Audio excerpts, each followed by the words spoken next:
अच्छा तो क्या हाल है बच्चों? Can you hear me with my mask on?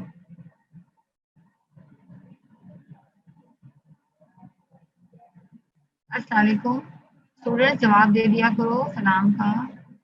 Okay, can you hear me with my mask on? Okay good.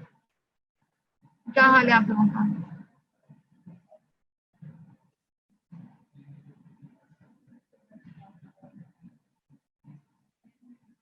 Right, हमने we discuss yesterday about the renin angiotensin 2 system. ठीक है, basically बच्चों हम बात कर रहे हैं how to control blood pressure and what are the factors which are increasing the arterial pressure। ठीक है, अच्छा हमने बात की थी कि एक तो स्टेट ऑफ ब्लड वेसल्स, ठीक है, ब्लड वेसल कंस्ट्रिक्टेड है या डायलेटेड, उनसे हम आर्terial प्रेशर कंट्रोल करते हैं। दूसरे हार्ट का पंपिंग प्रेशर कितना है वो भी कंट्रोल करता है आपके आर्terial प्रेशर को। Number 3, the amount of fluid which is present in the blood vessel, it also exerts a mean systemic filling pressure। अगर fluid blood vessel में कम हो जाता है तो प्रेशर कम हो जाएगा, और अगर ज्यादा हो जाएगा fluid blood vessel में तो आपका प्रेशर जो है वो ज्यादा हो जाएगा। ठीक है, अच्छा अब किडनीज जो है वो they are responsible for the long term control and they basically जो ये ज्यादा इफेक्ट एक्सर्ट करती हैं, it exerts effect on the fluid in the body. ठीक है, एक तो जब whenever there is a rise in arterial pressure तो नॉर्मली क्या होगा कि ग्लोमेरुलर फिल्ट्रेशन रेट भी ज्यादा हो जाएगा, यानी ज्यादा प्रेशर होगा तो ज्यादा फ्लूइड जो है वो फिल्टर होगा, ज्यादा यहाँ पे प्रेशर होगा तो ज्यादा फ्लूइड फिल्टर होगा और ज्यादा ही फ्लूइड जो है वो एक्सक्रीट आउट हो जाएगा। ठीक है, this is called pressure natriuresis and pressure dialysis. Right, अच्छा दूसरा सिनेरियो क्या है कि whenever there is a fall in arterial pressure, तो whenever there is a fall in arterial pressure तो क्या होगा कि renin which is present in the juxtaglomerular prorenin will convert into renin, and then it will act on angiotensin to become angiotensin 1, and then angiotensin 1 becomes angiotensin 2, which has 8 amino acid peptides। अब angiotensin 2 जो है that is very important, इसका major effect जो है वो कहाँ होगा? इसका मेजर इफेक्ट होगा दो चीजों पे, एक तो ब्लड वेसल्स पे है इफेक्ट और दूसरा इसका किडनी के ऊपर है। ठीक है, और एड्रिनल कॉर्टेक्स के ऊपर है। ब्लड वेसल्स को ये within minutes it will constrict the blood vessels. ठीक है, मेन इफेक्ट है on the arterioles and to a lesser extent its effect is on veins. ठीक है, आर्टेरियोल्स कंस्ट्रिक्ट होंगी तो राइज इन आर्टेरियल प्रेशर हो जाएगा। ठीक है, और आपकी वेन्स कंट्रैक्ट करेंगे तो इंक्रीज वेनस रिटर्न होगा, इंक्रीज कार्डियक आउटपुट होगा और आर्टेरियल प्रेशर राइज कर जाएगा। दूसरा मेन इफेक्ट क्या है आपके एंजियोटेंसिन 2 का? वो ये है कि it has a direct effect of retaining salt and water, and it has an indirect effect of retaining salt and water। ठीक है, याद रखना, मिक्सअप नहीं करना। एंजियोटेंसिन 2 का जो इफेक्ट है वो डायरेक्ट इफेक्ट है एक, और एक इनडायरेक्ट इफेक्ट है। इनडायरेक्ट इफेक्ट में कैसे? It stimulates the release of aldosterone from the adrenal cortex. ठीक है, किडनी के ऊपर एड्रिनल मेडुला पड़े हुए हैं, वहां से स्टिमुलेट करता है एड्रिनल कॉर्टेक्स को, तो रिलीज होती है एल्डोस्टेरोन। एल्डोस्टेरोन का अपना फंक्शन क्या है? Retaining salt and water. ठीक है, अच्छा एंजियोटेंसिन 2 का जो डायरेक्ट इफेक्ट है retaining salt and water is more potent as compared to the indirect effect of aldosterone. दूसरे जो retention of salt and water वाला जो इफेक्ट है एंजियोटेंसिन 2 का, that is more potent than the constrictor effect. ठीक है, सो अब एंजियोटेंसिन 2 क्या करती है? तो डायरेक्टली वो क्या करती है? It causes reabsorption of sodium and sodium ion. ठीक है, ये आपका ट्यूबुलर ल्यूमन है, ये ट्यूबुलर सेल्स हैं और ये वापस इंटरस्टिशियम में ब्लड वेसल्स है। यहाँ फ्लूइड जो है जब फिल्टर होकर इस ट्यूबुलर ल्यूमन में आता है तो ये एंजियोटेंसिन 2 आके अपने रिसेप्टर से अटैच होती है और वो इसको काउंटर ट्रांसपोर्टर को स्टिमुलेट करती है। तो क्या होगा? सोडियम जो है वो रीअब्सॉर्ब होगी। ठीक है, और यहाँ पे भी आप देखोगे ल्यूमिनल साइड पे भी और बेसोलेटरल साइड पे दोनों जगह जो है ना, ये एंजियोटेंसिन 2 का इफेक्ट है, it causes reabsorption of sodium. Remember whenever there is reabsorption of sodium, साथ के साथ वाटर भी रीअब्सॉर्ब होगा। तो जब सोडियम और वाटर दोनों रीअब्सॉर्ब होंगे ब्लड वेसल्स में, तो there will be a rise in extra cellular fluid volume और ब्लड वॉल्यूम। ठीक है। अच्छा, एक तो ये डायरेक्ट इफेक्ट है एंजियोटेंसिन 2 का, to reabsorb salt and water. दूसरा जो इफेक्ट है वो क्या होता है कि व्हेनेवर देयर इज अ, यहाँ पे आपका whenever there is a fall in arterial pressure, तो क्या होगा,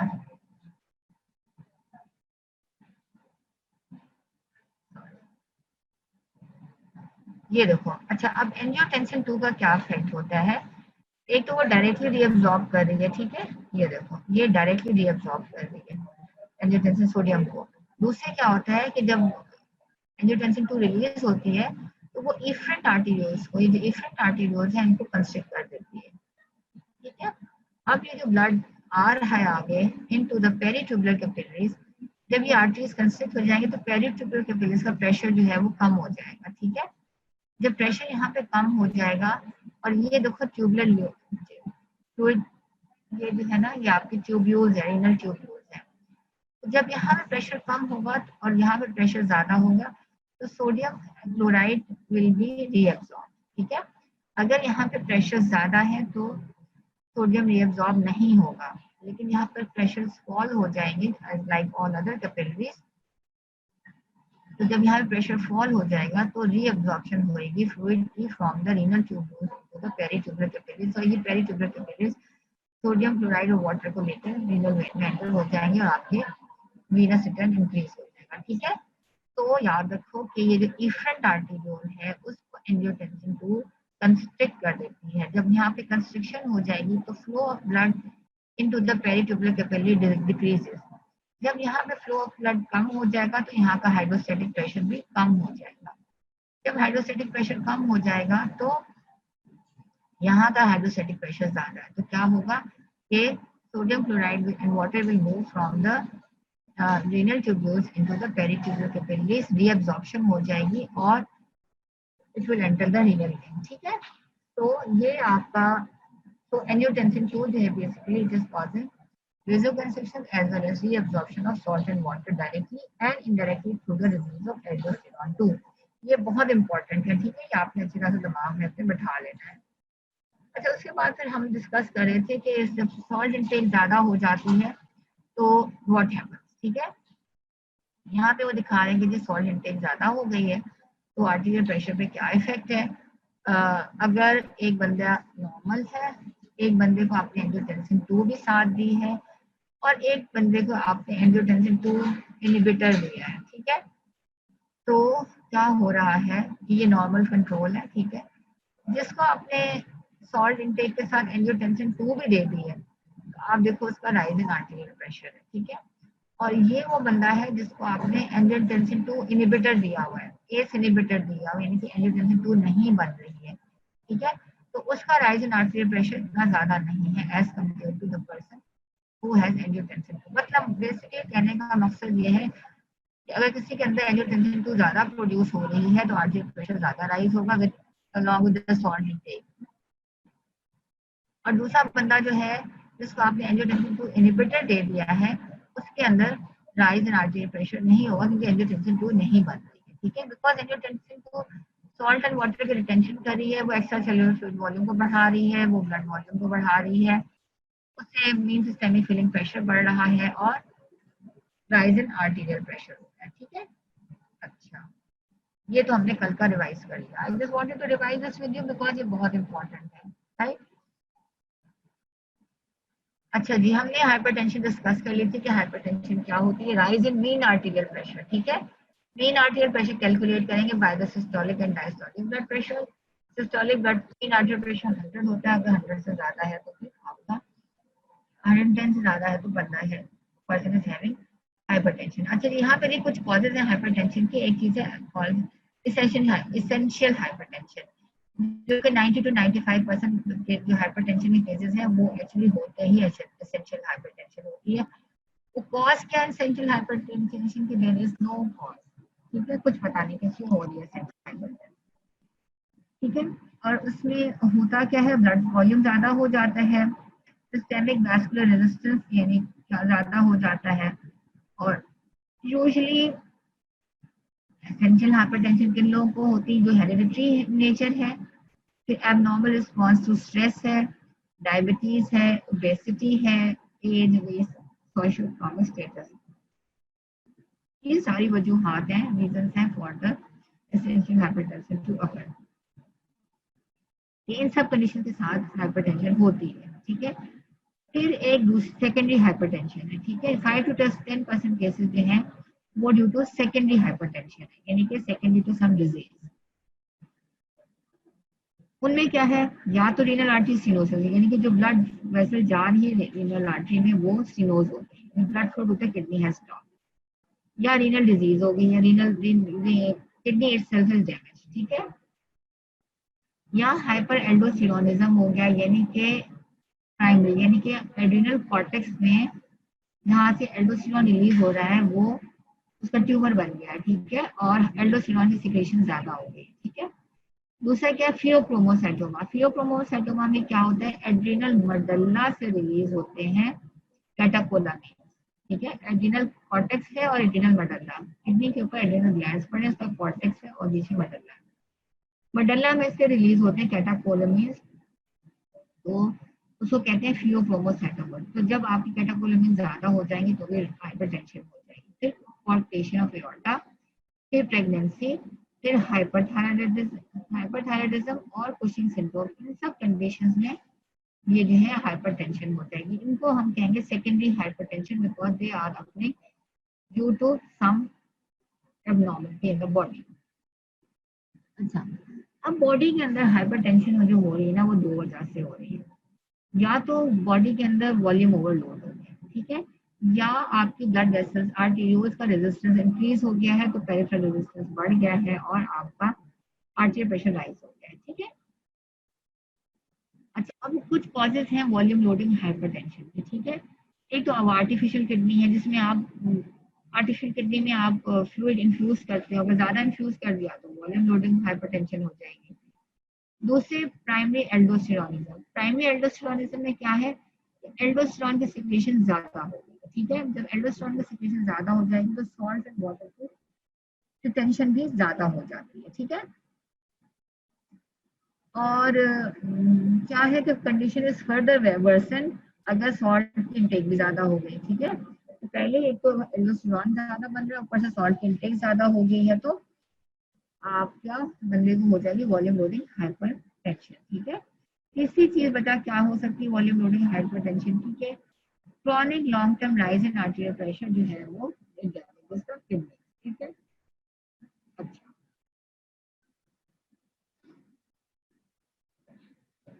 अच्छा, अब ये ग्राफ बना हुआ है, ठीक है। तो ये ग्राफ जो है ये आपको बता रहा है कि इनिशियल चेंजेस क्या होती हैं अगर वॉल्यूम लोडिंग हो जाए, और क्रॉनिक चेंजेस क्या होती हैं जब वॉल्यूम लोडिंग होती है। ये चेंजेस जो है राइटर ने एनिमल्स में देखी, डॉग्स में, ठीक है, और फिर उनको ग्राफिकल फॉर्म में वो ले आया, ठीक है।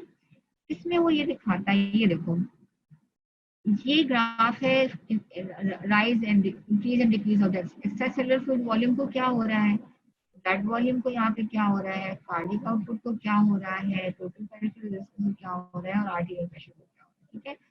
उसने एक एनिमल लिया, उसके जो था उसके किडनीज रिमूव किया, सिर्फ 30% of the mass of the kidneys were left, ठीक है।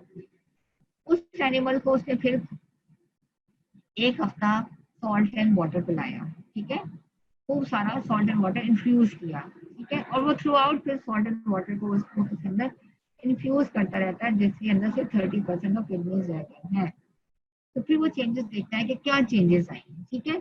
तो इनिशियली उसने देखो उसको सॉल्ट एंड वाटर जब पिलाया एक हफ्ता, यहाँ से उसने 30% किडनी रिमूव कर दिया, यहाँ से 0 तक ना उसने उसको इन्फ्यूज करता रहा सॉल्ट एंड वाटर। अब देखो चेंजेस क्या है, इधर से देखते हैं। अच्छा, उसने उसको इन्फ्यूज किया तो एक्स्ट्रा सेलुलर फ्लूइड वॉल्यूम जो है देखो आप इंक्रीज हो गया, ठीक है, और ब्लड वॉल्यूम भी है वो भी उसका इंक्रीज कर गया, ठीक है। As a result of that blood volume increase हुआ तो आपका कार्डिक आउटपुट इंक्रीज हो गया, ठीक है।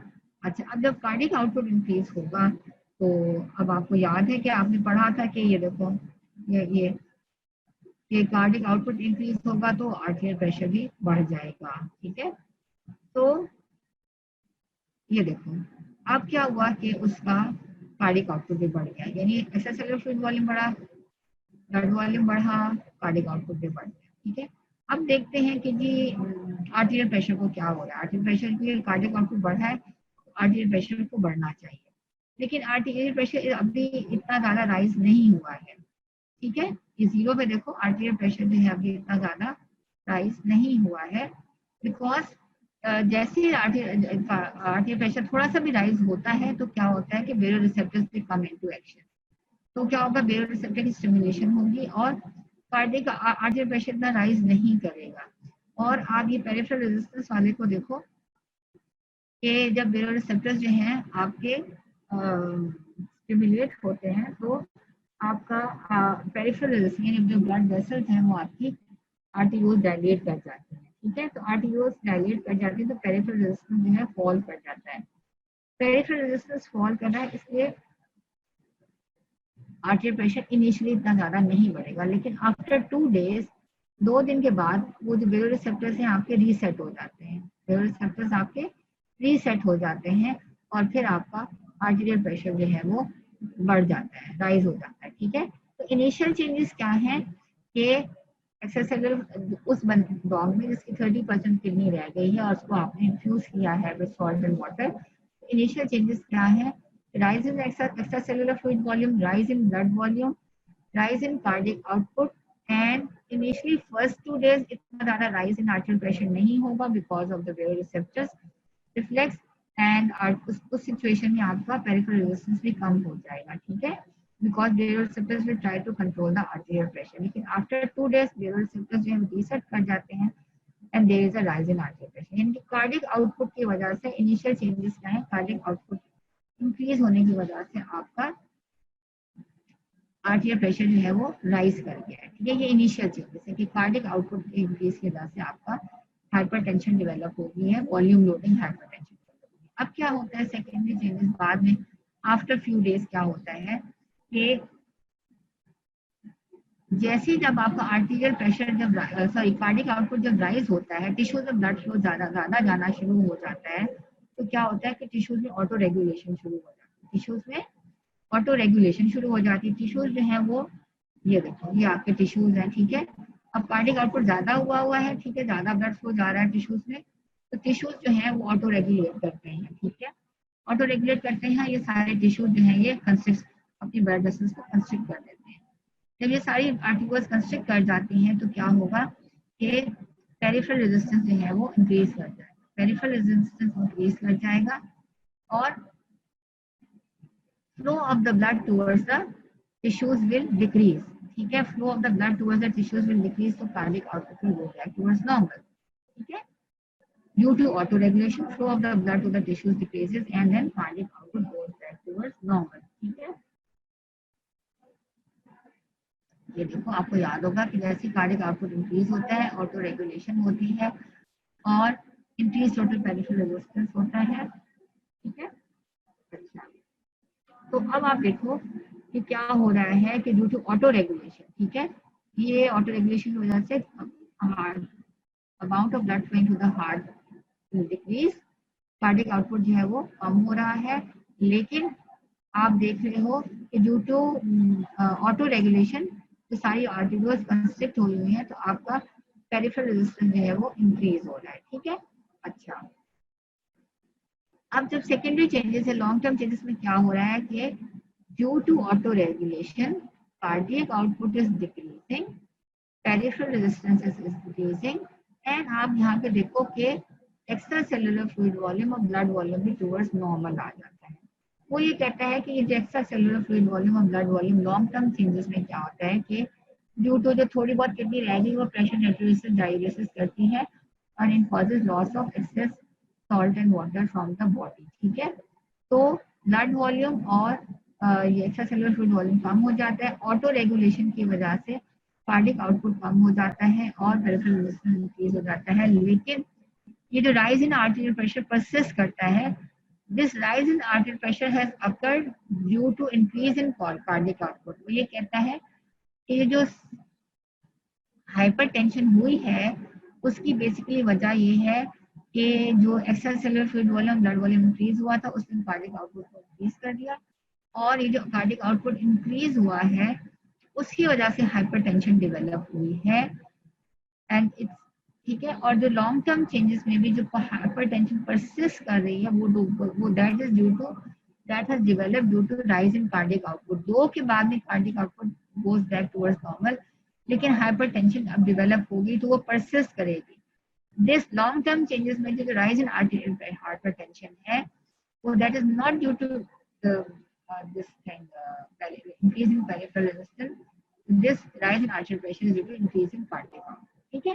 अच्छा, तो ये है जी आपकी वॉल्यूम लोडिंग के इनिशियल चेंजेस क्या होंगी। अगर आपका एक्स्ट्रा सेलुलर फ्लूइड वॉल्यूम और ब्लड वॉल्यूम बढ़ गया तो क्या होगा, initial changes cardiac output increase करेगा।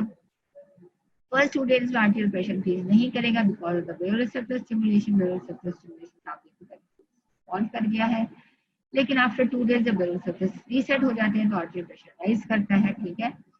और ये तो इनिशियल चेंजेस हैं। उसके बाद कुछ आफ्टर फ्यू वीक्स क्या होगा, cardiac output due to auto regulation of the blood flow to the tissues, cardiac output tissues को कम हो जाएगा और वेनस रिटर्न कम होगा तो कार्डियक आउटपुट कम हो जाएगा, लेकिन ऑटो रेगुलेशन की वजह से पेरिफेरल रेजिस्टेंस जो है वो इंक्रीज हो जाएगा। आर्टेरियल प्रेशर जो है हाइपरटेंशन परसिस्ट करेगी due to rise in cardiac output, not due to the peripheral resistance. तो प्राइमरी वजह जो है ना हाइपरटेंशन होने की वो है राइज इन कार्डियक आउटपुट। ठीक है। अच्छा जी, तो ये हमने कर लिया कि वॉल्यूम लोडिंग हाइपरटेंशन है। ठीक है।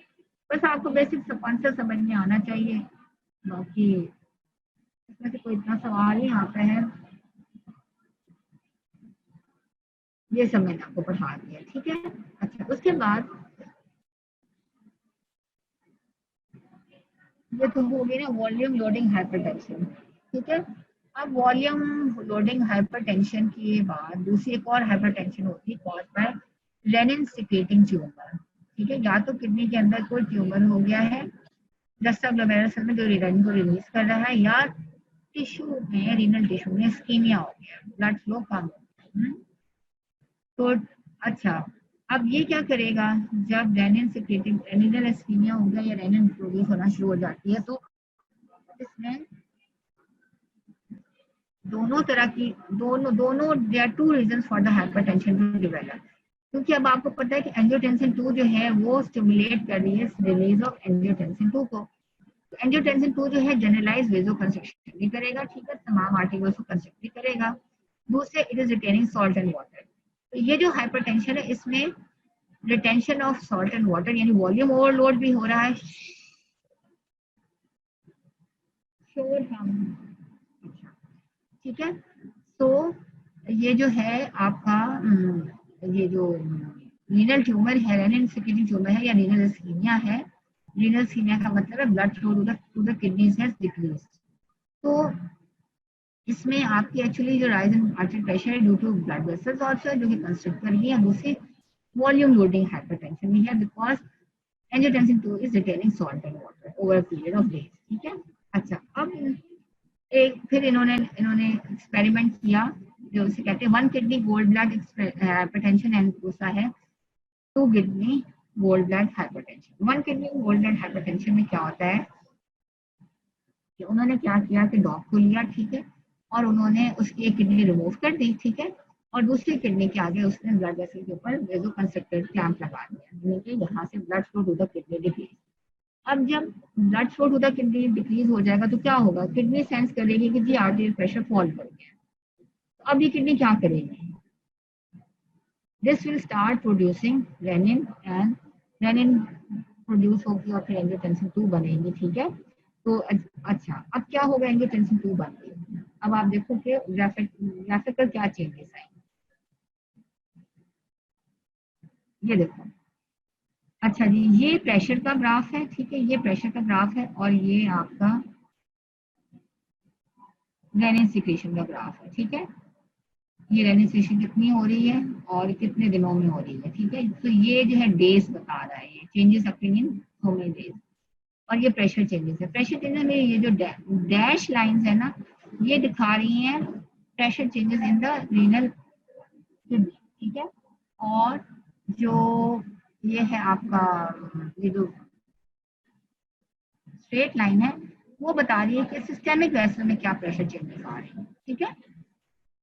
जब आपने यहाँ पे एक किडनी है ही नहीं और दूसरी किडनी में आपने यहाँ पे क्लैंप लगा दी है, तो क्या होगा कि आर्टेरियल प्रेशर किडनी का फॉल कर जाएगा। ये देखो क्लैंप लगाते ही आपके आपका जो रीनल आर्टरी आर्टरी का जो प्रेशर था वो फॉल कर गया, ठीक है। तो जैसे रीनल आर्टरी का प्रेशर फॉल करेगा तो सिस्टेमिक प्रेशर को क्या होगा, सिस्टेमिक प्रेशर जो है वो राइज करेगा। सिस्टेमिक प्रेशर जो है वो राइज करेगा। इनिशियली क्या होगा, राइज, दिस राइज, ये राइज क्यों हो रही है, बिकॉज जैसे यहाँ पे रीनल आर्टरी का प्रेशर फॉल किया, यहाँ पे आपकी किडनीज का जो है ना, इसने किडनीज ने स्टार्टेड सिक्रीटिंग एंजियोटेंसिन 2, और एंजियोटेंसिन 2 जो है उसने क्या किया, vasoconstriction, within minutes क्या की, वेजो कंस्ट्रिक्शन। वेजो कंस्ट्रिक्शन की वजह से there was sudden rise in pressure, ठीक है। क्योंकि लेकिन इसका जो विद इन मिनट्स वाला इफेक्ट है बहुत देर लास्ट नहीं करता, ठीक है। तो इनिशियली सिस्टेमिक ब्लड वेसल्स में राइज होगा arterial pressure due to angiotensin 2 causing vaso. उसके बाद क्या होगा कि आफ्टर फ्यू डेज आप देखोगे कि there is another rise in pressure in the systemic vessel, ठीक है। अच्छा, अब ये अनदर राइज इन प्रेशर अब क्यों हो रहा है after days, yes, because of retention of salt and water. Angiotensin 2 ने पहले वेजो कंस्ट्रिक्शन की, उसके बाद the kidney started retaining this only the kidneys was left started retaining salt and water। जब किडनी रिटेन कर रही है सॉल्ट एंड वाटर तो सिस्टेमिक आर्टेरियल प्रेशर जो है वो बढ़ना शुरू हो गया। सिस्टेमिक आर्टेरियल प्रेशर जो है वो बढ़ना शुरू हो गया क्योंकि बॉडी में फ्लूइड ज्यादा हो गया ब्लड वेसल में। जब बॉडी का सिस्टेमिक आर्टेरियल प्रेशर बढ़ेगा तो आपका साथ साथ रीनल आर्टेरियल प्रेशर भी जो है वो बढ़ना शुरू कर देगा। अब आप यहाँ पे देखो, initial there is the rise in renin. पहले जैसे रेनिन बहुत ज्यादा रिलीज हुई तो आपने देखा कि वेजो कंस्ट्रिक्शन हुई, उस बार रेनिन अभी रेनिन परसिस्ट कर रही है तो आपकी सॉल्ट एंड वाटर रिटेंशन बढ़ रही है, सिस्टेमिक आर्टेरियल प्रेशर बढ़ रहा है। और जैसे जैसे आपकी रीनल आर्टेरियल प्रेशर भी बढ़ेगा बिकॉज सिस्टेमिक आर्टेरियल प्रेशर बढ़ रहा है, तो रीनल आर्टेरियल प्रेशर भी बढ़ेगा। और जैसे जैसे रीनल आर्टेरियल प्रेशर बढ़ना शुरू हो जाएगा तो आप देखो रेनिन की वो कम हो जाएगी, ठीक है। ओके, तो ये वन किडनी गोल्ड ब्लैड है कि अगर आसानी से, सिर्फ आसान बात ये याद कर लो आप कि एक किडनी रह गई है, ठीक है, और वो जो रह गई उसके ऊपर भी आपने लगा दिया कंस्ट्रक्टर। अब किडनी जो है it's will release renin, renin will produce angiotensin 2। Angiotensin 2 का एक एक्यूट इफेक्ट होगा vasoconstriction, rise in arterial pressure है, और एक इसका लॉन्ग टर्म इफेक्ट होगा जो कि सॉल्ट वाटर की रिटेंशन, ठीक है। Initially renal arterial pressure fall करेगा लेकिन बाद में वो भी इंक्रीज कर जाएगा, ठीक है। राइज इन आर्टेरियल प्रेशर के साथ रेनिन की रिलीज जो है वो कम हो जाएगी, ठीक है। तो ये हमने बात कर ली वन किडनी गोल्ड ब्लैड की। अच्छा, उसके बाद हम बात करेंगे जी टू किडनी, हाँ, अच्छा, वन किडनी गोल्ड ब्लैड इंसानों में क्या होता है। लेट से एक बंदा है, ठीक है, उसकी उसके बॉडी में एक ही किडनी रह गई है, ठीक है, और उस किडनी की भी रीनल आर्टरी स्टेनोसिस हो गई, ठीक है। मतलब इसे एक्सपेरिमेंटल नहीं होता, ये एक्चुअली भी होता है। आपके पास पेशेंट आएगा, हाइपरटेंशन होगी और आपको कोई कॉज नहीं नजर आ रही, इसलिए सबसे पहले आप उसके रीनल फंक्शन टेस्ट कराओगे कि इसकी किडनी से सही काम कर रही है कि नहीं, ठीक है। तो इसका आप रेनिन नीचे तो खैर ब्लड या सीरम क्रिएटिनिन कराते हैं, तो जब कोई कॉज नहीं मिल रही होती तो हम देखते हैं कि कहीं इसके किडनीज में तो कोई गड़बड़ तो नहीं है, ठीक है। तो हम उसकी एंजियोग्राफी कराएंगे तो रीनल आर्टरी स्टेनोसिस नजर आएगी। और फिर पेशेंट का अगर हम कराएंगे ब्लड काउंट्स ऑफ रेनिन, तो रेनिन भी रिलीज ज्यादा हुई होगी बंदे की, ठीक है। एक बंदा है जिसकी सिर्फ एक किडनी रह गई है, एक किडनी किसी वजह से निकल गई है, तो जो किडनी रह गई है उसके अंदर रीनल आर्टरी स्टेनोसिस है। इसमें वही कहानी होगी जो अभी मैंने आपको renal kidney gold one kidney gold blade hypertension की बताई, ठीक है।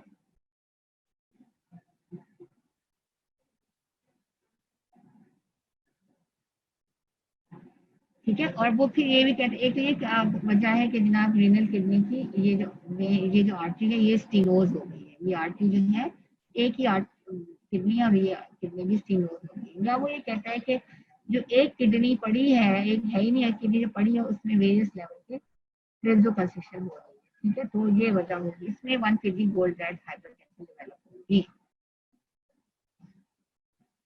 फिर जनाब एक है two kidney Goldblatt hypertension, ठीक है। Two kidney Goldblatt hypertension में क्या हो रहा है कि अब इस बंदे की दो किडनी है, ठीक है। उसमें क्या है कि एक किडनी नॉर्मल है, दूसरी किडनी के ऊपर आपने वेजो कंस्ट्रिक्टर लगा दिया, क्लैंप लगा दिया। एक किडनी नॉर्मल है, दूसरी किडनी के ऊपर आपने क्लैंप लगा दिया, ठीक है। अब क्या होगा कि जिस किडनी को क्लैंप लगा है, जिस किडनी को क्लैंप लगा है, आप उसको वो किडनी सेंस करेगी कि there is a fall in artery pressure, ठीक है, क्योंकि ब्लड फ्लो उस किडनी का कम हो गया है। तो अब क्या होगा, वो kidney that will start releasing renin, ठीक है।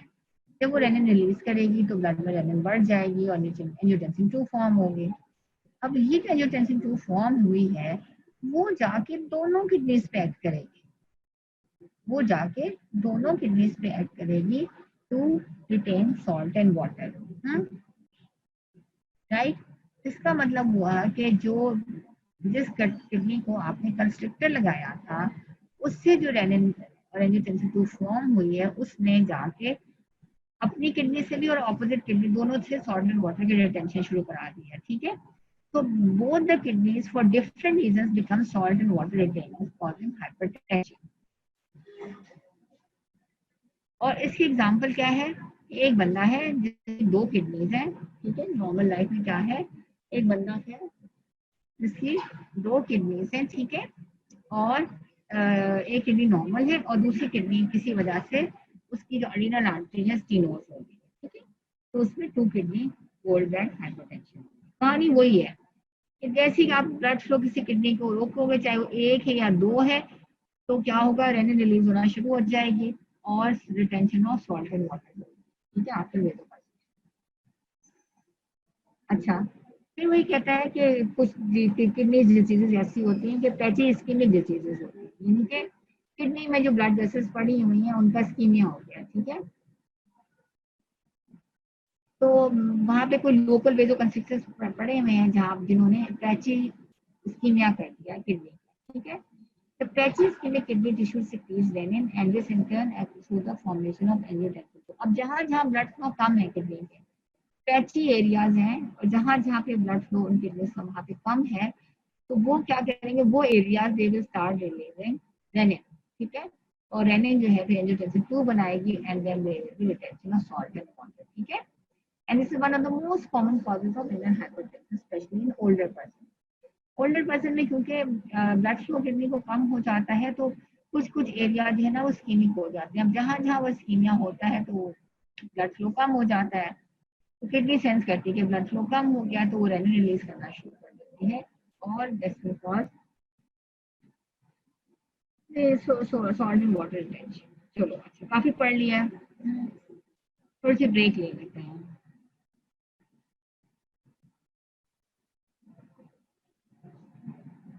ठीक है, ये आपके हालात है बदहवासी के। हाँ, तो जब आप अपने भूल जाते हो हेडफोन्स तो फिर आप कानों में अपना स्टेथोस्कोप लगा लेते हो। मे भी इस तरह से आवाज आती हो अच्छी तरह से, हाँ, ऐसे भी आवाज आ सकती, ट्राई करके देखना घर में। हाँ, जल्दी जल्दी हम आपको इसलिए पढ़ा रहे हैं कि हो सकता है कि आपके एग्जाम जो इंशाल्लाह टाइम पर हो जाए। तो जनरली इम्प्रेशन यही है, university of health sciences impression दे रही है कि एग्जाम जो है वो टाइम पर होंगे, इसलिए पढ़ा लो बच्चों को, हम टाइम स्टूडेंट्स का टाइम ज़ाया नहीं होने देंगे। इसलिए हम चाह रहे हैं कि एटलीस्ट आपको 15 जुलाई तक फटाफट कोर्स कवर करा दे, तो पढ़ाई किया करो आप लोग, ठीक है।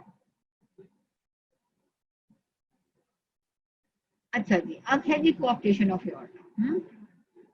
तो अब हमने पढ़ा कि अभी तक one kidney two kidney Goldblatt से पहले तो हमने वॉल्यूम लोडिंग हाइपरटेंशन पढ़ ली। वॉल्यूम लोडिंग हाइपरटेंशन कब होती है, जब आर्टिफिशियल किडनी लगी हो किसी बंदे को या उसकी प्राइमरी एल्डोस्टेरोनिज्म हो गया है, यानी एल्डोस्टेरोन ज्यादा हो गया तो retention of salt and water हो गया, ठीक है।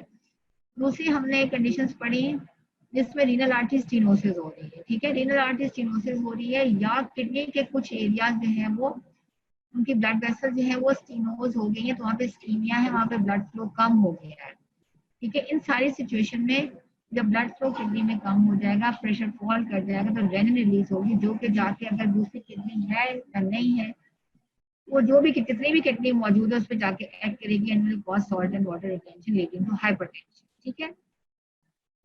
और इस वाली में वेसोकंस्ट्रिक्टर इफेक्ट की वजह से भी ब्लड प्रेशर राइज हो रहा है, लेकिन लॉन्ग टर्म जो effect rise in arterial pressure है that is due to retention of salt in water, ठीक है। कोऑक्टेशन ऑफ एओर्टा में भी क्या हो रहा है कि दोनों चीजें होंगी। कोऑक्टेशन ऑफ एओर्टा क्या होता है, तो पैथोलॉजिकल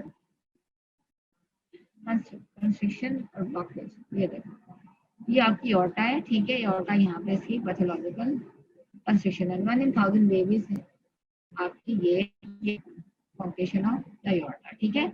यानी कि अपर पार्ट ऑफ द बॉडी में, यानी कि हेड एंड नेक एरिया में, अपर लेंस में जो है ना ब्लड फ्लो जो है वो सही जा रहा है, लेकिन जो lower part of the body है वहां पर ब्लड फ्लो जो है वो कम हो जाएगा, तो upper part of the body में ब्लड प्रेशर ज्यादा होगा as compared to lower parts of the body. और lower parts of the body में कोलेक्टर्स डेवलप हो जाते हैं जहाँ पे लोअर ब्लड शुरू हो जाता है, ठीक है।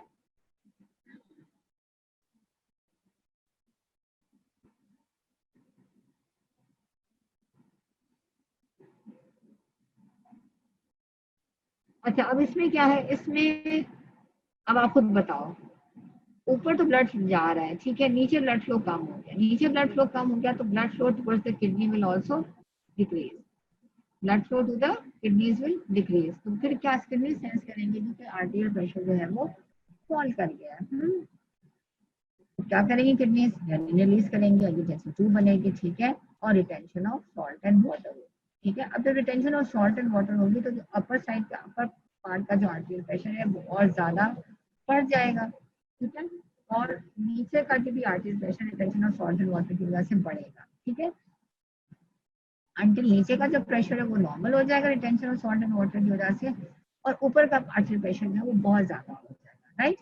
अच्छा, मैं दोबारा बता देती हूँ कोऑक्टेशन ऑफ एओर्टा में क्या हो रहा है, ये देखो कोऑक्टेशन नैरोइंग है एओर्टा की एट दिस लेवल, ये देखो हेड एंड नेक को और अपर पार्ट को तो ब्लड जा रहा है, ठीक है, और लेकिन नीचे वाले पार्ट को लोअर लिम्स और किडनी में आर्teriयल प्रेशर फॉल कर गया, कम जब ब्लड जा रहा है, ठीक है।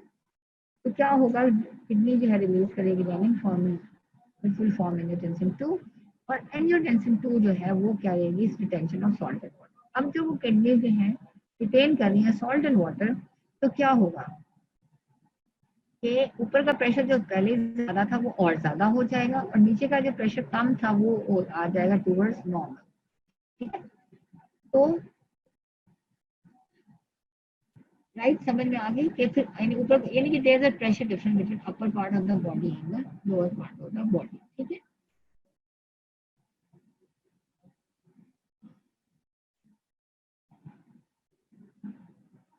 तो अब क्या होगा कि जब किडनीज आर नीचे का आर्टियल प्रेशर नॉर्मल हो जाएगा, kidneys are no longer ischaemic and formation of angiotensin and angiosperm will go back towards normal, right. अच्छा, अब आप मुझे बताओ कि कोऑक्टेशन ऑफ एओर्टा में amount of blood flow to the क्या होगा, ऊपर ब्लड प्रेशर ज्यादा है वाले पार्ट ऑफ बॉडी में और नीचे वाले पार्ट ऑफ द बॉडी में ब्लड प्रेशर नॉर्मल है, तो what will happen to the amount of the blood flow to the tissues, तो याद रखो amount of the blood flowing to the tissues depends upon the auto regulation, ठीक है। वो blood flow to the tissues जो है that will remain the same, it will not change. Both the high pressure area and the low pressure area, the local blood flow is controlled almost exactly in accordance to the need of the tissue and not in accordance with the level of the pressure, ठीक है। आर्टियल pressure अगर ऊपर ज्यादा भी है अपर part of the body में, even then जो tissues है वो अपने ऑटो रेगुलेशन से अपना अगर अपने कंट्रोल रखें तो याद रखो कि कोऑक्टेशन ऑफ एओर्टा में ऊपर upper part of the body has higher pressure as compared to the lower part of the body, लेकिन the amount of blood flowing to the tissues in the upper part of the body and the lower part of the body remains constant, or remains, it does not change, it will only change according to the need of the tissues, यानी कि tissues अपना amount of blood flowing to the tissue does not depend upon the arterial pressure, but it depends upon the it depends upon the auto regulation, ठीक है। अगर उनको ज्यादा जरूरत होगी तो उनमें फ्लड फ्लो ज्यादा होगा, अगर जरूरत नहीं होगी तो फ्लो नहीं होगा ज्यादा, ठीक है। अच्छा, एक और बहुत ज्यादा common hypertension you come across, that is called toxaemia of pregnancy, ठीक है। This is actually hypertension in pregnant mother. It is a syndrome, इससे बहुत सारी चीजें हो जाती है, पेशेंट को ब्लड प्रेशर ज्यादा हो जाता है, स्वेलिंग हो जाती है और प्रोटीन यूरिया हो जाता है, and this term syndrome is called preeclampsia, ठीक है। Approximately 5 to 10% of expectant mothers they develop pre-eclampsia, ठीक है, and it usually subsides after the delivery of the baby. अब इसमें causes क्या क्या है?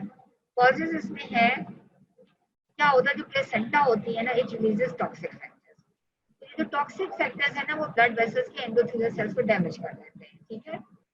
जब ब्लड वेसल्स के एंडोथेलियल सेल्स डैमेज हो जाते हैं तो जो वेसोडायलेटर है ना, नाइट्रिक ऑक्साइड, वो रिलीज नहीं होता, तो वो रिलीज नहीं होता तो ब्लड वेसल्स जो है वो कंस्ट्रिक्ट हो जाती है, ठीक है। ये जो प्लेसेंटा जो रिलीज कर रही है ना टॉक्सिक फैक्टर्स, ये पूरी बॉडी के, मदर की बॉडी के, जो मदर की बॉडी में जो ब्लड वेसल्स हैं, बेबी को नहीं कुछ कर रहा है, प्लेसेंटा जो कि रिलीज कर रहा है टॉक्सिक फैक्टर, वो मदर की जो बॉडी की जो ब्लड वेसल्स है उनके एंडोथेलियल सेल्स को डैमेज कर देता है, नाइट्रिक ऑक्साइड रिलीज नहीं होती है, which is a वेसोडायलेटर, it will cause vasoconstriction, ठीक है। अच्छा, अब जो ग्लोमेरुलाई है वो भी जो है वो डैमेज हो जाते हैं, तो फ्लूइड की filtration from the glomeruli into the renal tubules नहीं होती है, तो रीनल प्रेशर नेट्रोसिस और डायरेसिस भी नहीं होगी, ठीक है, प्रेशर नेट्रोसिस और डायरेसिस भी नहीं होगी, हाँ। अच्छा, और क्या होता है कि जो आपकी जो ग्लोमेरुलर मेम्ब्रेन से कहते हैं कि वो भी जो है ना, ठीक है, अभी कोई इनका एग्जैक्ट रीजन नहीं पता चलेगा क्या होता है, लेकिन वो कहते हैं कि मे भी जो ग्लोमेरुलर कैपिलरी है उसकी मेम्ब्रेन जो है, इसको यार ऑटो इम्यून प्रोसेस शुरू हो जाता है, जिसकी वजह से वो थिकन हो जाती है और जीएफआर जो है वो कम हो जाता है, तो जितनी फिल्ट्रेशन कम होगी उतना ही fluid will not be lost from the kidneys and the fluid will remain accumulated in the body giving rise to rising arterial pressure, ठीक है। तो बेसिकली क्या है टॉक्सिमा प्रेगनेंसी में के नाइट्रिक ऑक्साइड कम हो गई है, वेसोकंस्ट्रिक्शन हो गई है, जीएफआर कम हो गया है, प्रेशर नेट्रोसिस डायलिसिस नहीं हो रही है, तो हार्ट प्रेशर बढ़ रहा है। अच्छा, फिर एक जेनेटिक कॉजेज भी होती है हाइपरटेंशन, मोनोजेनिक हाइपरटेंशन को कहते हैं, उसमें mutation of a single gene हो जाती है। इसमें क्या हो जाता है कि कौन से हार्मोन इंक्रीज हो जाते हैं, एंजियोटेंसिन 2 इंक्रीज हो जाते हैं, आइसोसिन ज्यादा हो जाती है, which causes retention of salt and water. ये जो है ना जेनेटिक कॉज है हाइपरटेंशन की, मोनोजेनिक।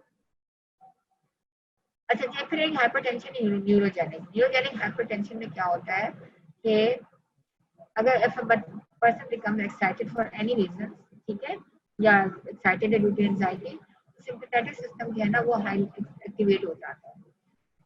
जब सिंपैथेटिक सिस्टम एक्टिवेट हो जाएगा तो पेरिफेरल वेसोकंस्ट्रिक्शन हो जाएगी एंड अक्यूट हाइपरटेंशन हो जाती है, ठीक है, अक्यूट हाइपरटेंशन हो जाती है ड्यू टू सिंपैथेटिक स्टिमुलेशन, उसको कहते हैं न्यूरोजेनिक हाइपरटेंशन, राइट।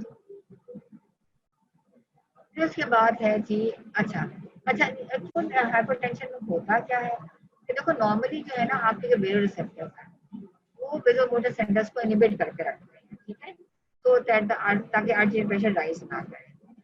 तो लेकिन क्या होगा एक्यूट न्यूरोजेनिक हाइपरटेंशन में ये जो इनहिबिशन खत्म हो जाती है, यानी कि वो जो मोटर सेंटर इनहिबिटेड नहीं रहते, डिस इनहिबिशन हो जाती है, ठीक है। तो जब उनकी डिस इनहिबिशन हो जाती है तो सिंपैथेटिक स्टिमुलेशन शुरू हो जाती है, जब सिंपैथेटिक स्टिमुलेशन होगी तो mean artery pressure will rise, लेकिन ये pressurised pressure usually come back towards normal within 2 days because of the resetting of the vasoreceptor pressure control mechanism, ठीक है। नॉर्मली आपके वेसोरेसेप्टर सेंटर्स जो है वो सप्रेस्ड रहते हैं, ठीक है, अगर वो सप्रेस नहीं रहेंगे तो वो सिंपैथेटिक स्टिमुलेशन हो जाएंगे, तो क्या होगा एक्यूट न्यूरोजेनिक में ऊपर ब्रेन से सिग्नल्स आते हैं और ये सप्रेशन खत्म हो जाती है, तो सिंपैथेटिक स्टिमुलेशन हो जाती है, सिंपैथेटिक स्टिमुलेशन होगी तो पेरिफेरल रेजिस्टेंस आर्टरीज कंस्ट्रिक्ट होंगी, वेन्स कंट्रैक्ट करेंगी, कार्डियक आउटपुट इंक्रीज करेगा और आर्टरी प्रेशर बढ़ जाएगा, लेकिन ये artery pressure rise and artery pressure will come back towards normal 2 days, ठीक है।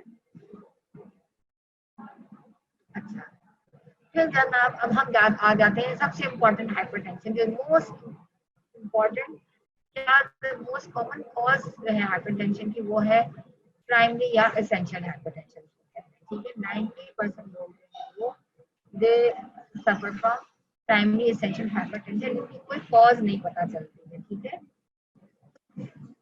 This hypertension is of unknown origin. ठीक है, उसमें यूजुअली किन लोगों में होती है जिनमें वेट गेन बहुत ज्यादा होता है, या जिनकी सेडेंटरी लाइफस्टाइल है, वो फिजिकल एक्टिविटी कोई नहीं है। ठीक है, तो उनको एसेंशियल हाइपरटेंशन डेवलप हो जाता है।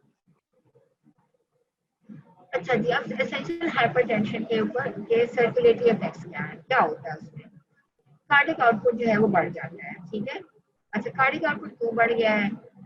इसलिए बढ़ गया है क्योंकि लेट्स से एक बंदा ओबीस है। ठीक है, ओबीस है तो उसके नंबर ऑफ टिश्यूज बॉडी में इंक्रीज कर गए हैं। ठीक है, तो क्या होगा, जब टिश्यूज इंक्रीज हो जाएंगे तो उनकी मेटाबॉलिज्म इंक्रीज हो जाएगी।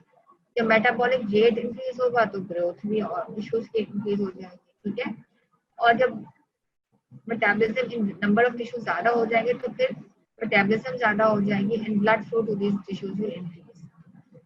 ठीक है, अब ज्यादा टिश्यूज है, ज्यादा मेटाबॉलिज्म हो रही है तो ज्यादा कार्डियक आउटपुट हो रहा है। ठीक है, टिश्यू मास बढ़ गया बनने का। ठीक है, उससे additional blood flow is required for the extra adipose tissues in the body. ठीक है, and initially cardiac output increase हो जाएगा because of increased amount of tissues. increased tissues हो गए हैं तो increased metabolism हो रही है, increased blood flow हो रहा है तो increased cardiac output। दूसरी चेंज क्या आती है कि टोटल पेरिफेरल रेजिस्टेंस इंक्रीज हो जाता है इन फ्यू ईयर्स। ठीक है, टोटल पेरिफेरल रेजिस्टेंस क्यों इंक्रीज होता है? जब ब्लड का वॉल्यूम कार्डियक आउटपुट इंक्रीज हो रहा है तो ऑटो रेगुलेशन की वजह से सारे जो आर्टेरियोल्स हम कंस्ट्रिक्ट कर जाते हैं, और बेसिकली दो चीजें हो रही हैं प्राइमरी हाइपरटेंशन में। एक तो कार्डियक आउटपुट इंक्रीज हो रहा है due to increase in muscle mass and it is increase in peripheral. ठीक है, और क्या क्या होता है इसमें? एसेंशियल हाइपरटेंशन में सिंपैथेटिक नर्व एक्टिविटी जो है वो इंक्रीज हो जाती है। एसेंशियल हाइपरटेंशन में सिंपैथेटिक नर्व एक्टिविटी जो है इंक्रीज हो जाती है। अब जब सिंपैथेटिक नर्व एक्टिविटी जहाँ पे इंक्रीज हो जाती है किडनीज में, तो क्या होता है कि रेनिन की रिलीज ज्यादा हो जाती है। याद रखो, whenever there is increase in sympathetic nerve activity, तो renin की release from the kidneys will increase and result in formation of angiotensin 2, जो कि that will cause adrenal glands to secrete aldosterone and increase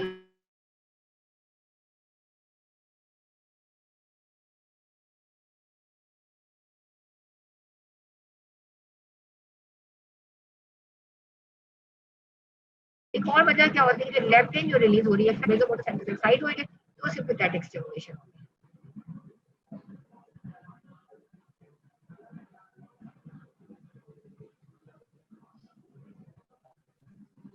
अच्छा जी, सो एक और reason क्या होती है प्राइमरी हाइपरटेंशन की, उसमें ना सिंपैथेटिक नर्व एक्टिविटी इंक्रीज होता है। renin is increased, what will happen? Renin will increase formation of angiotensin 2, increase formation of aldosterone, दोनों मिलकर they will increase reabsorption of salt and water. Number 4 क्या होता है? leptin, which is released from the adipose tissue, they will stimulate the vasomotor center, resulting in they will stimulate hypothalamus, and hypothalamus will stimulate vasomotor center to cause increased stimulation. अच्छा, number 5 जनाब renal pressure नेट्रिसिस और dialysis का तो क्या होता है? Renal pressure नेट्रिसिस dialysis mechanism क्या होता है? Kidneys are not excreting adequate amounts of salt and water unless the artery pressure is high or unless kidney functions are good. अब इस बंदे में एसेंशियल हाइपरटेंशन वाले बंदे में प्रेशर नेट्रिसिस डायलिसिस नहीं हो रही होती है, तो भी सॉल्ट टू वाटर में रिटेंशन हो रही है। बिकॉज अगर या तो आर्टरी प्रेशर बहुत ज्यादा हो जाए तो वो प्रेशर नेट्रिसिस डायलिसिस होगी, या किडनीज है उनका फंक्शन सही हो जाएगा तो प्रेशर नेट्रिसिस डायलिसिस भी इफेक्ट हो जाती है। तो प्राइमरी हाइपरटेंशन में क्या है? कार्डियक आउटपुट इंक्रीज हो जाता है, इंक्रीज हो जाता है, सिंपैथेटिक एक्टिविटी इंक्रीज होती है तो रेनिन रिलीज होती है, retention of salt and water होता है, लेप्टिन जो है वो हाइपोथैलेमस को स्टिमुलेट करती है जो वेसोमोटर सेंटर को स्टिमुलेट करता है, और retention of salt and sympathetic stimulation. ठीक है, उससे प्रेशर नेट्रोसिस और डायलिसिस नहीं हो रही। ट्रीटमेंट क्या है? Lifestyle modification. लाइफस्टाइल मॉडिफिकेशन क्या होगी? वेट कम करो, फिजिकल एक्टिविटी इंक्रीज करो, तो आपके पास पेशेंट आएगा। और पेशेंट्स आएंगे आपके पास हाइपरटेंशन के, जी हमारा तो ब्लड प्रेशर हाई रहता है, तो आप पेशेंट को सबसे पहले कहोगे भाई साहब थोड़ी सी फिजिकल एक्टिविटी शुरू करो, ठीक है? फिजिकल एक्टिविटी आपकी शुरू करवाएंगे, आप उसकी और से कहेंगे कि जी आप अपना वेट लूज करें, ठीक है? उससे आप उसकी वेजो कंस्ट्रक्शन अगर वजह है बॉडी में डिजीज वेजो कंस्ट्रक्शन का, आप उसको वेजो डायलेटर मेडिसिन दोगे, ठीक है? और अगर फ्लूइड एंड वाटर रिटेंशन हो रही है तो फिर आप उसको एंटीयूरेटिक या डाययूरेटिक ड्रग्स दोगे ताकि वो लूज हो एक्सेस हो वाटर फ्रॉम द बॉडी। ये बेसिक, इससे ज्यादा आपने नहीं याद रखने के आपकी हाइपरटेंशन में क्या हो रहा है, ठीक है? ट्रीटमेंट में क्या है? लाइफस्टाइल मॉडिफिकेशन है, इंक्रीजिंग फिजिकल एक्टिविटी है, वेट लॉस है, वेजोडाइलेटर ड्रग्स लोगे, और अगर due to vasoconstriction blood pressure high है, और नेट्रोलिटिक या डाययूरेटिक ड्रग्स लोगे अगर वॉल्यूम लोडिंग हाइपरटेंशन, ठीक है?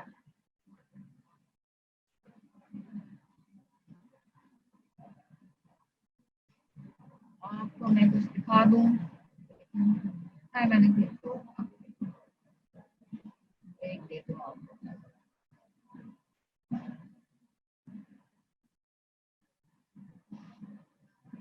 So let's summarize the different arterial pressure control mechanisms. Okay? Let's summarize different pressure control mechanisms in the body. ठीक है? अब कितने आप लोगों ने पढ़ लिए हैं? आपने जी बेरोसेप्टर्स पढ़े, आपने कीमोरेसेप्टर्स पढ़े, ठीक है? फिर आपने central nervous system receiving response पढ़ा। तो कुछ जो ब्लड प्रेशर कंट्रोल मैकेनिज्म है वो और नर्वस कंट्रोल है, और कुछ जो है वो आपके ब्लड कंट्रोल बायो किडनीज। तो अच्छा, ये जो मैं बता रही ना ये सबसे इम्पोर्टेंट है, ये आपको बहुत अच्छी तरह से याद होना है। एक तो इस पूरे चैप्टर में एक आपको रेनिन एंजियोटेंसिन एल्डोस्टेरोन मैकेनिज्म का बहुत अच्छी तरह से पता होना चाहिए, और दूसरे ये जो पार्ट अब मैं आपको बता रही हूँ ये आपको बहुत अच्छी तरह से आना चाहिए। Rapidly acting pressure control mechanism कौन कौन से? अब आपको खुद पता है विद इन सेकेंड्स और मिनट्स क्या होगा। ये नहीं कि एक बंदा रोड ट्रैफिक एक्सीडेंट होता है, बाहर पड़ा हुआ है सड़क के ऊपर, जैसे मैंने आपको पहले बताया था कि आपके बचाने से, आप तक पहुंचने से पहले उसकी अपनी बॉडी का सिस्टम जो होता है वो is trying to save the person. तो एक्टिंग विद इन सेकंड्स और मिनट्स कौन कौन से? नर्वस कंट्रोल है, रिसेप्टर फीडबैक मैकेनिज्म, ठीक है? सेंट्रल नर्वस सिस्टम में रिस्पॉन्स अगर आर्टेरियल प्रेशर बहुत ज्यादा फॉल करता है 60 से बिलो, देन कीमोरेसेप्टिव मैकेनिज्म, ठीक है? ये विद इन सेकंड्स और मिनट्स, और ये है नर्वस कंट्रोल, ठीक है? ये आपको बहुत अच्छी तरह से आना चाहिए। उसके बाद आपके intermediate pressure control mechanism that act after many minutes, ठीक है? Pressure control mechanism that comes to help after many minutes. Renin angiotensin vasoconstrictive mechanism, ठीक है? Renin angiotensin vasoconstrictive mechanism, then stress relaxation of the vasculature, and number 3 capillary flow share. अब after few minutes intermediate pressure controls हैं ये, which are renin angiotensin vasoconstrictor mechanism, stress relaxation and capillary fluid, ठीक है? Stress relaxation में क्या होता है? When the pressure in the blood vessel becomes too high, they become stretched and keep on stretching more and more for minutes or hours. As a result, the pressure in the walls falls towards normal, ठीक है? Stress relaxation में क्या हो रहा है बच्चों? Clear से एक ब्लड वेसल है, ठीक है? और उसके अंदर आर्टरी प्रेशर बढ़ गया है, ठीक है? तो they will get stretch and stretch, keep stretching for few minutes, ठीक है, और आवर्स। एज अ रिजल्ट उनके स्ट्रेच होने से आर्टरी प्रेशर जो है वो फॉल करेगा, pressure in that vessel will fall, ठीक है? This is called stress relaxation, right?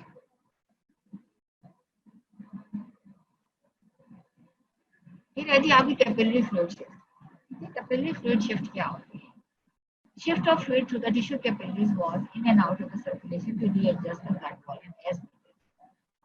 अच्छा, अब कैपिलरी फ्लूइड शिफ्ट में क्या, अगर तो कैपिलरीज में अमाउंट ऑफ फ्लूइड जो है वो ज्यादा है, ठीक है, ठीक है, और प्रेशर ज्यादा है फ्लूइड में, तो क्या होगा, फ्लूइड जो है वो कैपिलरी से निकल के आ जाएगा आपके टिश्यूज में, ठीक है, तो प्रेशर नॉर्मल हो जाएगा ब्लड वेसल्स में।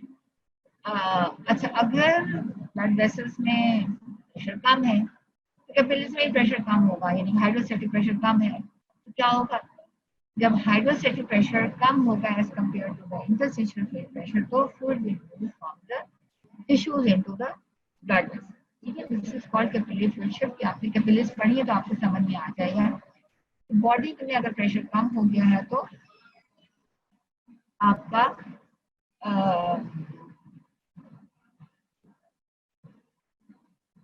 ब्लड कैपिलरीज का प्रेशर कम है तो fluid will move from the tissues into the capillaries. तो प्रेशर ज्यादा है कैपिलरीज में तो fluid will move from the capillaries into the tissues, ठीक है। अच्छा, ये जो हमने पढ़े थे ये इंटरमीडिएट से मैंने, ठीक है, ये इंटरमीडिएट प्रेशर कंट्रोल से, और इससे पहले जो हमने पढ़े थे वो रैपिडली एक्टिव, आपको बहुत अच्छी तरह से जानने चाहिए। बेशक this is at the end of the chapter, लेकिन this is the main crux of what we have taught you up till now, ठीक है, क्योंकि अब इसके बाद जो है हम डिस्कस करना शुरू हो जाएंगे, एक तो कार्डियक आउटपुट के चैप्टर के बाद जो आर्टीरियल प्रेशर का जो कंट्रोल का जो क्रक्स है ना वो ये है, ठीक है, and don't think it is at the end of the chapter, तो हमने इसको नहीं पढ़ना, ये बहुत इंपॉर्टेंट है।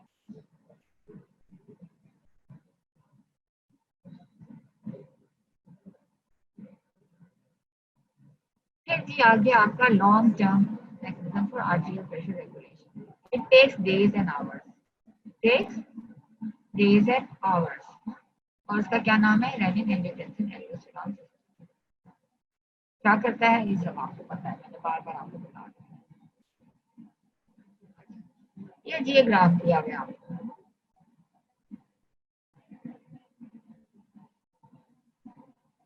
अच्छा जी, अब आप ये देखो कि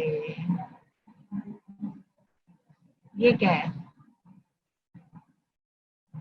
ये जी आपका आर्टीरियल प्रेशर के साइड, ठीक है, ये time after sudden change in pressure, ठीक है, ये विद इन सेकेंड्स, ये विद इन मिनट्स, ये विद इन आवर्स, ये विद इन डेज।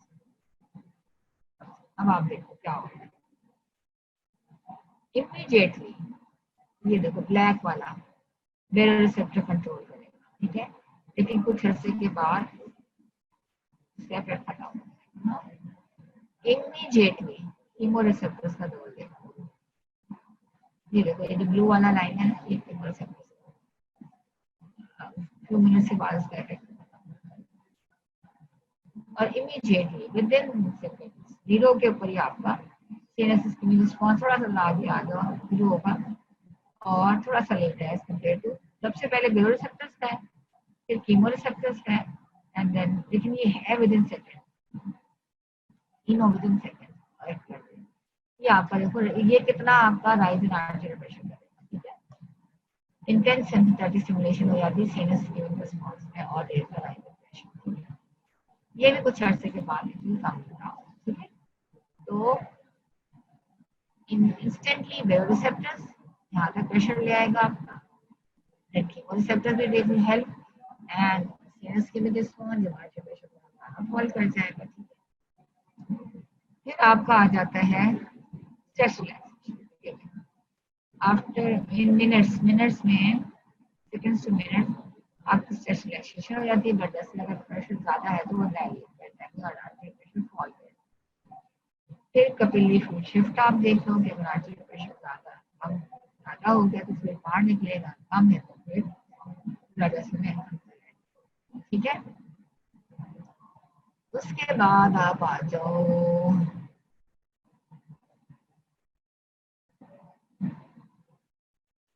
ये देखो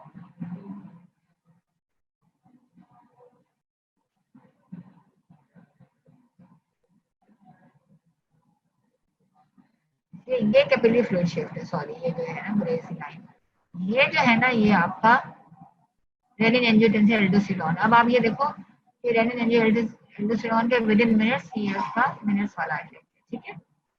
और फिर आप देखो आवर्स में जो रेड वाली लाइन है ना, ठीक है, ये रेड वाली लाइन है आवर्स एंड डेज में आपका कितना अच्छा इफेक्टिव कंट्रोल है renal blood volume pressure control, ठीक है। सबसे देखो जैसे देर से ये शुरू होता है लेकिन सबसे इफेक्टिव और पोटेंट ये है to rise in artery pressure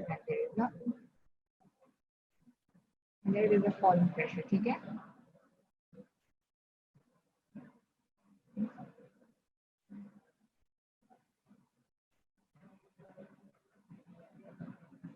ठीक है, this one it starts in hours and continue for days away. So I will stop here. If there are any questions, I don't want to stop share, but I want to share.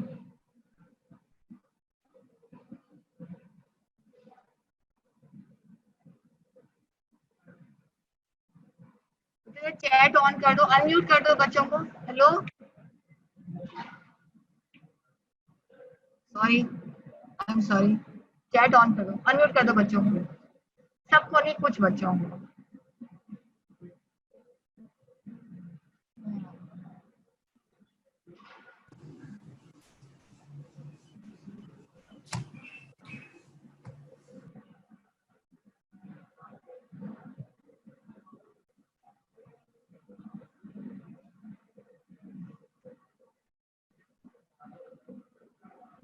आई समझ में बात? कहाँ पे आवाज कहाँ पे आवाज drop हुई थी मेरी?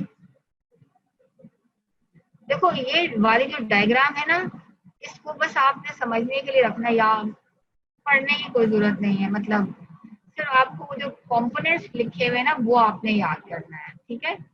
ये जो डायग्राम है इसको जरूरत नहीं है, मतलब सिंपल सी आसान सी बात है कि सबसे पहले जो भी आएंगे वो आपका बेरो रिसेप्टर्स है, कीमो रिसेप्टर्स है, सीनस इस्केमिक रिस्पांस, उसके बाद स्ट्रेस रिलैक्सेशन शुरू हो जाती है।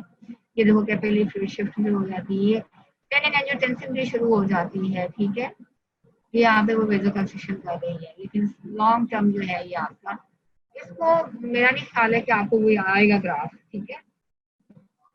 लेकिन आपको ये पता होना चाहिए कि इंटर लॉन्ग टर्म मैकेनिज्म्स कौन से हैं, इंटरमीडिएट मैकेनिज्म्स कौन से हैं, स्ट्रेस रिलैक्सेशन क्या होती है, कैपिलरी फ्लूइड शिफ्ट क्या होती है, और ये रैपिडली एक्टिंग कंट्रोल, ठीक है। ये आपको बहुत अच्छी तरह से आना चाहिए। और ये देखें हम पिछले आपको 2 हफ्तों से यही बार बार पढ़ा रहे हैं, तो ऐसी कोई नई बात नहीं है। हाँ,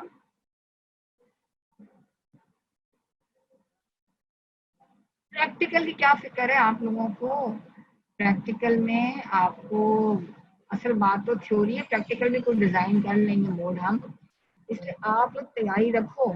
जैसे ही इंशाल्लाह अल्लाह खैर रखे कॉलेज खुलेंगे तो आप लोग इम्तिहान देने आ जाओगे हमारे पास, ठीक है।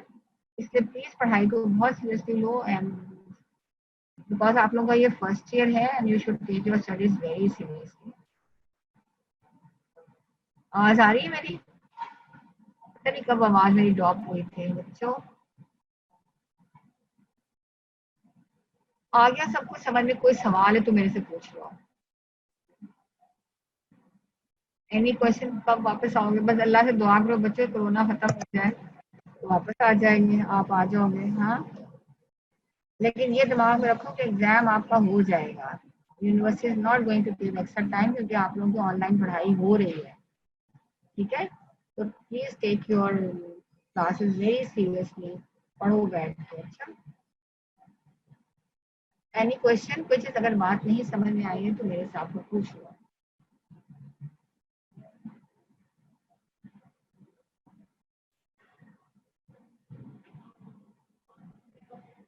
Yes, you will be unique one.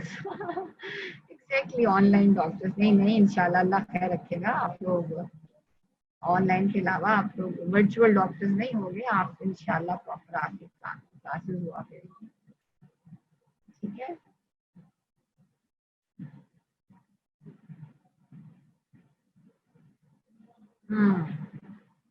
Okay बच्चों, गुड लक एंड प्लीज पढ़ो, उनके एग्जाम्स हो जाएंगे, ठीक है।